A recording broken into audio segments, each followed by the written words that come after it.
Olá, estimado irmão e irmã na fé em Jesus Cristo. Nós iniciamos este momento devocional em nome de Deus Pai, Filho e Espírito Santo. Amém. Façamos oração.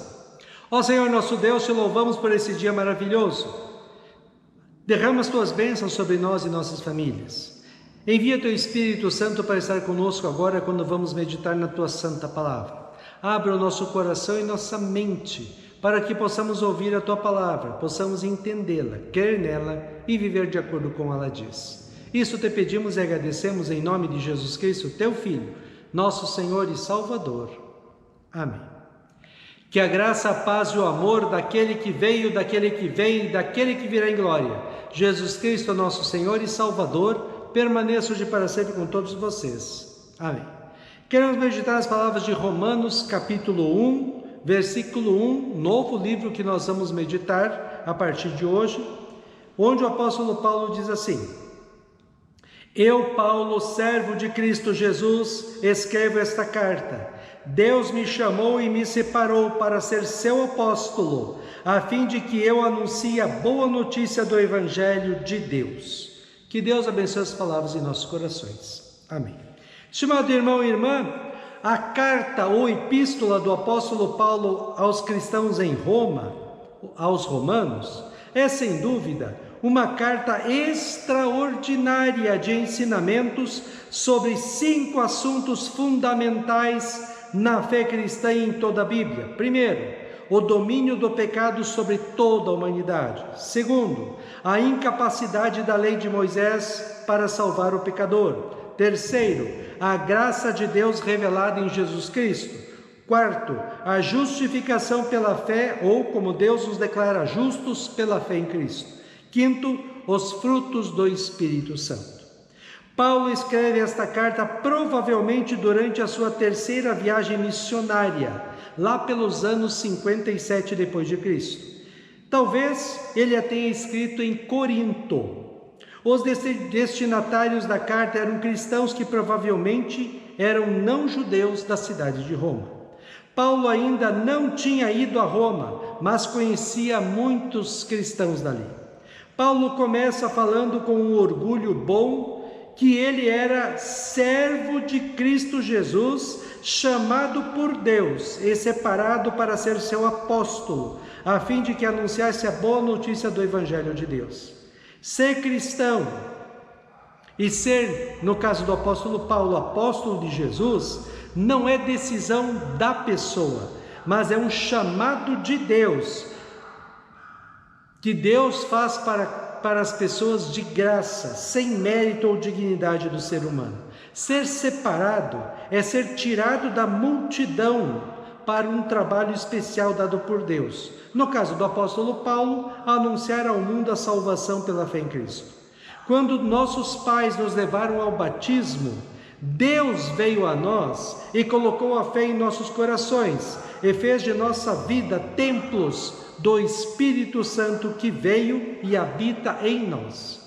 Assim, lá no nosso batismo, nós também fomos separados por Deus do mundo para um propósito muito especial, sermos a luz do mundo e o sal da terra. Lembre, estimado irmão e irmã, que por natureza nós somos totalmente corrompidos pelo pecado e por isso não merecemos nada de Deus, senão o seu justo castigo aqui neste mundo e no inferno, como diz Romanos 3:23. Todos pecaram e estão afastados da gloriosa presença de Deus. Também Romanos 5:12. O pecado entrou no mundo por meio de um só homem e o seu pecado trouxe consigo a morte.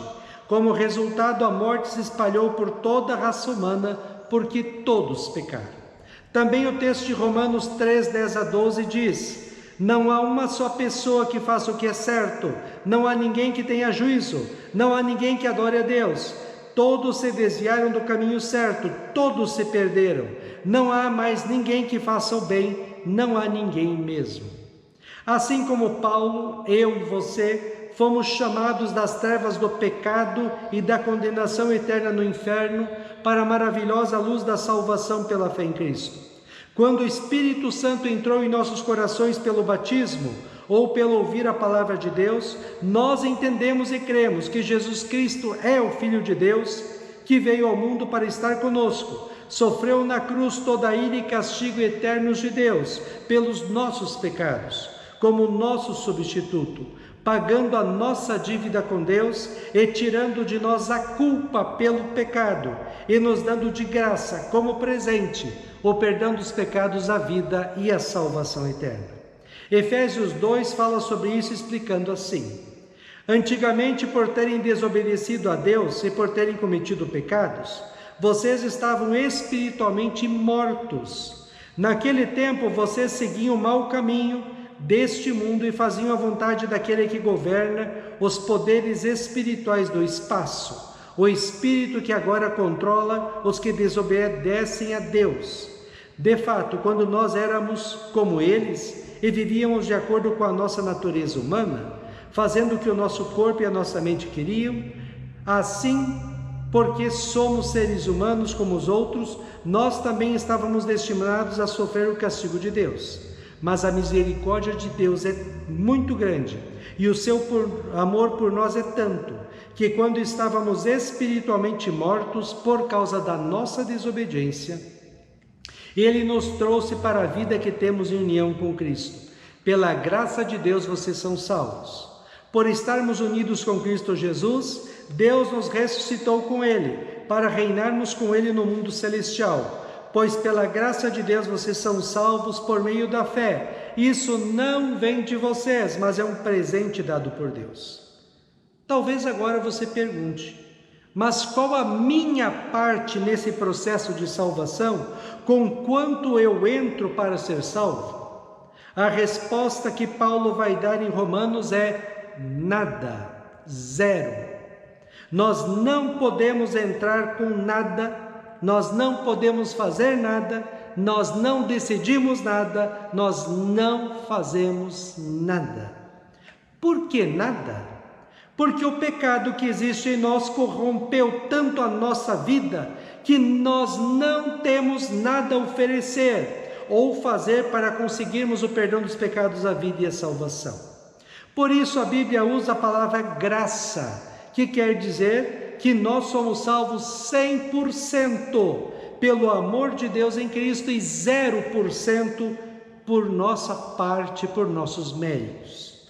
Assim, este chamado de Deus para sermos cristãos não depende nada de nós e Deus não exige nada de nós. Até mesmo a fé que temos em Cristo não é nossa, é graça de Deus em nós, é algo que Deus nos dá sem nós merecermos. Esta fé em Cristo vai produzir em nós frutos, que é justamente a nossa vida vivida segundo a palavra de Deus, de maneira santa, bonita e agradável a Deus, não para conseguirmos a salvação, mas porque nós já temos a salvação em Cristo e como frutos da salvação que nós recebemos por graça e amor.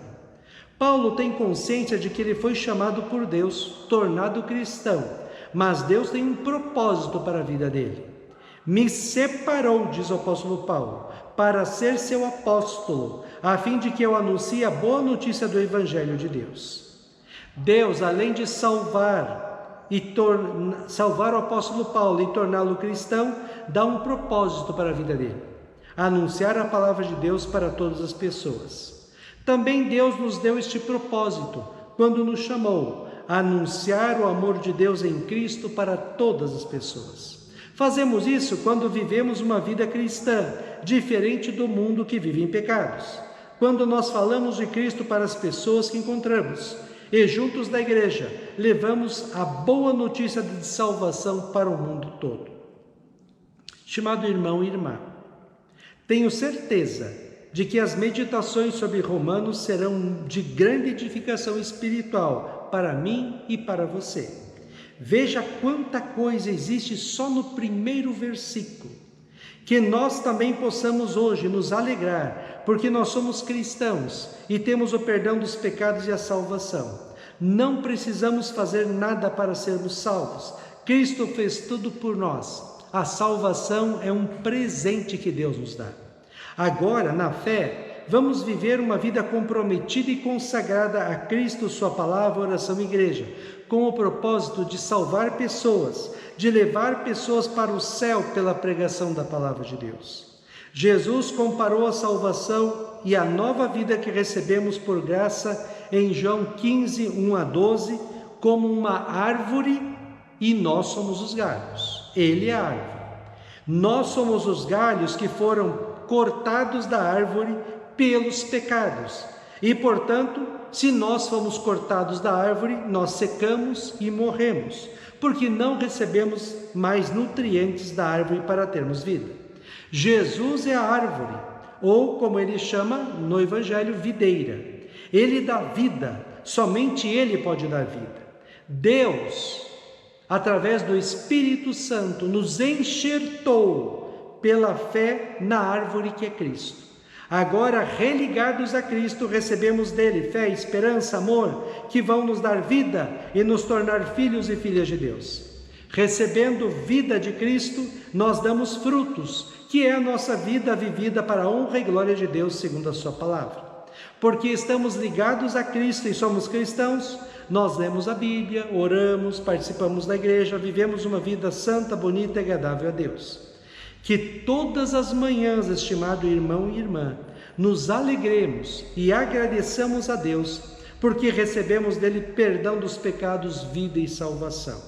Oremos a Deus para que tenhamos sabedoria dele, para vivermos como cristãos neste mundo e testemunharmos a nossa fé. Veja o que Jesus diz sobre essa questão da árvore e dos ramos em João 15, 1 a 5. Eu sou a videira verdadeira e o meu pai é o lavrador. Todos os ramos que não dão uvas ele corta, embora eles estejam em mim. Mas os ramos que dão uvas ele poda, a fim de que fiquem limpos e deem mais uvas ainda. Vocês já estão limpos por meio dos ensinamentos que eles tenho dado. Continuem unidos comigo, e eu continuarei unido com vocês. Pois assim como o ramo só dá uvas quando está unido com a planta, assim também vocês só podem dar fruto se ficarem unidos comigo.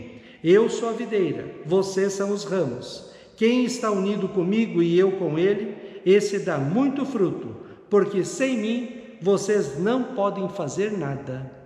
Amém. Façamos oração. Ó Senhor nosso Deus, nós te agradecemos, porque pelo batismo nós fomos separados por Ti para sermos cristãos. Recebemos de Ti uma nova vida. Recebemos de Ti a fé, a esperança, o amor, a alegria, a felicidade de termos a salvação eterna.